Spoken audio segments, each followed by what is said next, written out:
ഇപ്പോൾ കൊച്ചിയിൽ കന്യാസ്ത്രീകൾ നടത്തുന്ന സമരപന്തലിൽ ഐക്യദാർഢ്യവുമായി സാഹിത്യകാരി സാറാ ജോസഫ് സംസാരിക്കുകയാണ്. അതിലേക്ക് സഭയെ അപമാനിച്ചാൽ സഭ നീതിക്ക് വേണ്ടി എന്താണ് ചെയ്യേണ്ടത്?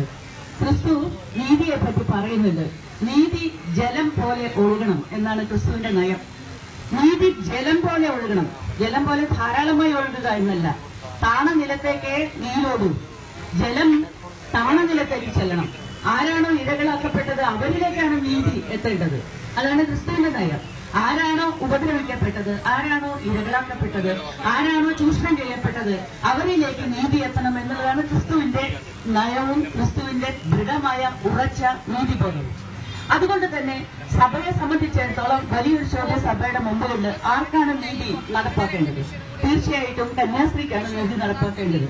പക്ഷെ സഭ ആദ്യം തന്നെ ചെയ്തത്, സഭയായാലും കമ്മ്യൂണിസ്റ്റ് പാർട്ടിയായാലും അടുത്തടുത്ത് വന്ന 2 കേസുകൾ നമ്മൾ കണ്ടു. പി കെ ശശിയുടെ കാര്യത്തിലെ പാർട്ടി ചെയ്തത് പി കെ ശശിയെ സംരക്ഷിക്കുക, അതേസമയം പാർട്ടിക്ക് അകത്തുള്ള പെൺകുട്ടിയെ എങ്ങനെയൊക്കെ ഒതുക്കാം, എങ്ങനെയൊക്കെ അവളെ പബ്ലിക്കിലെ ഒരു പൊതു കോടതിയുടെ മുമ്പിലേക്ക് കാര്യങ്ങൾ എത്തിക്കാതെ നോക്കാം എന്നുള്ളതാണ് പാർട്ടി കൈക്കൊണ്ട നയം. അത് തന്നെയാണ് കത്തോലിക്ക സഭയും ചെയ്യുന്നത്.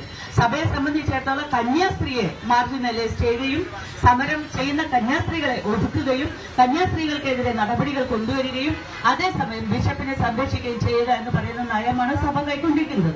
അതായത് കുറ്റവാളിയെ സംരക്ഷിക്കുകയും കുറ്റത്തിന് ഇരയാക്കപ്പെട്ടവരെ തള്ളിപ്പറയുകയും ചെയ്യുക എന്ന് പറയുന്ന പൗരോഹിത്യ പ്രാമാണ്യ രീതിയാണത്. എല്ലാ കാലത്തും ക്രിസ്തു പോരാടിയത് പുരോഹിത ശ്രേഷ്ഠന്മാരോടായിരുന്നു, പൗരോഹിത്യ നേതൃത്വത്തോടായിരുന്നു. ഭരണകൂടത്തോടും പൗരോഹിത്യ നേതൃത്വത്തോടും ഒരുപോലെ പൊരുതിക്കൊണ്ടാണ് ക്രിസ്തു കുരിശുമരണം വഹിച്ചത്. കാരണം പുരോഹിത വൃന്ദം എല്ലായ്പ്പോഴും പൗരോഹിത്യ നേതൃത്വം ഭരണാധികാരത്തോട് കൈകോർത്തുകൊണ്ട് ജനങ്ങൾക്ക് നീതി നിഷേധിക്കുന്നതാണ് ചരിത്രത്തിലുടനീളം നമ്മൾ കണ്ടുകൊണ്ടിരിക്കുന്ന കാര്യം. അത് തന്നെയാണ് ഇവിടെ ഇപ്പോഴും ആവർത്തിച്ചുകൊണ്ടേയിരിക്കുന്നത്. കന്യാസ്ത്രീകളല്ല സഭയെ വഷളാക്കിയത്, ബിഷപ്പാണ് സഭയെ വഷളാക്കിയത്.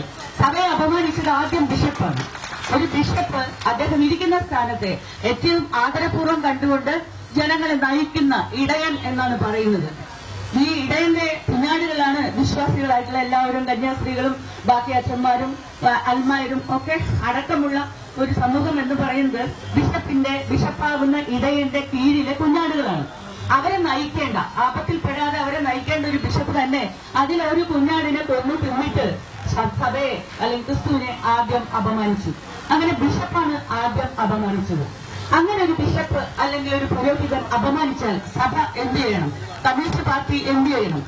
ആരാണോ തെറ്റ് ചെയ്തത് അവരെ പിടിച്ച് ആദ്യം പുറത്താക്കി സഭയെ സംരക്ഷിക്കുക എന്നുള്ളതാണ് ആദ്യം ചെയ്യേണ്ട കാര്യം.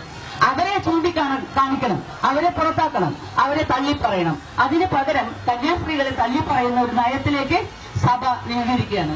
ഇവിടെ കന്യാസ്ത്രീകൾ തെരുവിലിറങ്ങിയത് ആ സാഹചര്യം അത്രയും ദിവസം കഴിഞ്ഞിട്ടും സഭയിൽ നിന്ന് നീതി കിട്ടാതെ ആയപ്പോൾ കന്യാസ്ത്രീകൾ ഹൈക്കോടതിയുടെ കവാടത്തിൽ വന്നിരിക്കുകയാണ്. സഭയ്ക്കപ്പുറത്ത് ഒരു നീതി സംവിധാനം ഇവിടെ ഉണ്ട്.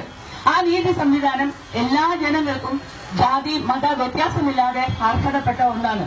അതുകൊണ്ട് ബഹുമാനപ്പെട്ട കന്യാസ്ത്രീകൾ ഒരു വലിയ നീതിയുടെ ചിഹ്നമായി മാറിക്കൊണ്ട് ഇവിടെ ഹൈക്കോടതിയുടെ കവാടത്തിൽ വന്ന് ഞങ്ങൾക്ക് നീതി വേണം എന്ന് അഭ്യർത്ഥിച്ചിരിക്കുകയാണ്. ഈ സാഹചര്യത്തിലാണ് ഒരുപക്ഷെ എല്ലാ അധികാര സ്ഥാനത്തെയും വെല്ലുവിളിച്ചുകൊണ്ട് പൊതുജനം കന്യാസ്ത്രീമാരുടെ ഒപ്പം നിൽക്കുന്നത്. ഇവരോടൊപ്പം നിൽക്കാനായിട്ട് ഒരു രാഷ്ട്രീയ സമ്മർദ്ദവുമില്ലാതെ ജനങ്ങൾ കേരളത്തിന്റെ എല്ലാ ഭാഗങ്ങളിൽ നിന്നും ഒഴുകി വന്നുകൊണ്ടിരിക്കുന്നത് അതുകൊണ്ട് തന്നെയാണ്. എന്താണ് അധികാരികൾ ചെയ്യുക എന്ന് നമുക്കറിയാം. ഇടതുപക്ഷ സർക്കാരിനെ സംബന്ധിച്ചിടത്തോളം അവർ ഈ സമയത്ത് അവരുടെ സ്ത്രീ നയം ഒന്ന് വ്യക്തമാക്കണം. എന്താണ് അവർക്ക് പീഡിതരായിട്ടുള്ള സ്ത്രീകളോട്, പീഡിപ്പിക്കപ്പെട്ട സ്ത്രീകളോട്, അല്ലെങ്കിൽ വേണ്ട നിരന്തരം സ്വന്തം വീട് അറസ്റ്റ് ആവശ്യപ്പെട്ട് കൊച്ചിയിൽ നടത്തുന്ന സമരപന്തലിൽ ഐക്യദാർഢ്യവുമായി എത്തി സാഹിത്യകാരി സാറാ ജോസഫ് സംസാരിക്കുകയാണ്. ബിഷപ്പാണ് സഭയെ നാണം കെടുത്തിയിട്ടുള്ളത്. ബിഷപ്പിനെ അറസ്റ്റ് ചെയ്യാൻ സർക്കാർ തയ്യാറാകണം. ഇങ്ങനെ അറസ്റ്റ് ചെയ്യാൻ തയ്യാറാകാത്ത പോലീസ് നടപടിക്കെതിരെയും രൂക്ഷമായ വിമർശനമാണ് അവർ ഉന്നയിക്കുന്നത്. നിരവധി ആളുകൾ ഇപ്പോൾ സമരത്തിന് ഐക്യദാർഢ്യവുമായി എത്തിയിട്ടുണ്ട്. Dubbing artist Bhagyalakshmi, K Ajitha, P Geetha തുടങ്ങി നിരവധിയായിട്ടുള്ള ആളുകൾ സമരത്തിന് ഐക്യദാർഢ്യവുമായി എത്തിയിട്ടുണ്ട്. കോടതിയിൽ ഇപ്പോൾ പൊതു താൽപര്യ ഹർജി പരിഗണിച്ചുകൊണ്ടിരിക്കുകയാണ്. പോലീസ് അവിടെ കോടതി ആവശ്യപ്പെട്ട പ്രകാരം വിശദീകരണം നൽകിയിട്ടുണ്ട്. കന്യാസ്ത്രീക്ക് സംരക്ഷണം നൽകുന്നുണ്ട് എന്നാണ് പറഞ്ഞത്. ഒപ്പം അറസ്റ്റിന്റെ കാര്യം പോലീസ് തീരുമാനിക്കേണ്ടതാണ് എന്നുള്ളൊരു മറുപടി ഇപ്പോൾ കോടതിയുടെ ഭാഗത്ത് നിന്ന് വന്നു എന്നാണ് മനസ്സിലാക്കേണ്ടത്. അറസ്റ്റ് കാര്യം പോലീസാണ് തീരുമാനിക്കേണ്ടത്. എന്തായാലും കൂടുതൽ ചോദ്യം ചെയ്യുന്നതിന് ചോദ്യം ചെയ്യാതെ അറസ്റ്റ് ചെയ്യാനാകില്ല എന്നാണ് പോലീസ് കോടതി അറിയിച്ചത്. ഇനിയും ഇക്കാര്യത്തിൽ ചോദ്യം ചെയ്യൽ ആവശ്യമുണ്ട്. വർഷങ്ങൾക്ക് മുൻപ് നടന്ന ഒരു കേസാണിത്. അതുകൊണ്ട് പെട്ടെന്നൊരു അറസ്റ്റ് എന്നുള്ളത് ഇക്കാര്യത്തിൽ പ്രായോഗികമല്ല എന്നുള്ളൊരു നിലപാടാണ് കോടതിയെ പോലീസ് അറിയിച്ചത്. അതിനുള്ളൊരു മറുപടിയായിട്ടാണ്, അല്ലെങ്കിൽ അക്കാര്യത്തിലാണ് കോടതി ഇപ്പോൾ ഒരു വ്യക്തത വരുത്തിയിട്ടുള്ളത്. അറസ്റ്റ് കാര്യം തീരുമാനിക്കേണ്ടത് പോലീസാണ് എന്ന് വ്യക്തമായി തന്നെ കോടതി ഇക്കാര്യത്തിൽ പറയുകയും ചെയ്യുന്നു. എന്തായാലും ഇതുമായി ബന്ധപ്പെട്ട ഹർജി ഇപ്പോൾ കോടതി പരിഗണിച്ചുകൊണ്ടിരിക്കുകയാണ്. കൂടുതൽ വിവരങ്ങൾ പുറത്തു വരുന്നതേ ഉള്ളൂ. പ്രധാനമായും 3 വിഷയങ്ങളിലാണ് പോലീസ് ഇന്ന് കോടതിയിൽ റിപ്പോർട്ട് നൽകിയിട്ടുള്ളത്. കന്യാസ്ത്രീക്ക് ആവശ്യമായ സംരക്ഷണം നൽകുന്നുണ്ടോ എന്നതാണ് അതിൽ ഏറ്റവും പ്രധാനമായിട്ടുള്ളത്.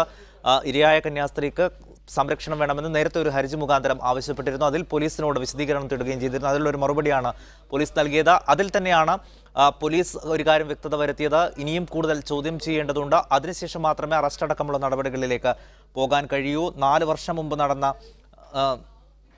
സംഭവം നടന്ന 4 വർഷം മുൻപെന്ന് കോടതി കൂടി ഈ വിഷയത്തിൽ പറയുന്നുണ്ട്. അറസ്റ്റ് കാര്യം പോലീസാണ് തീരുമാനിക്കേണ്ടത് എന്നുകൂടി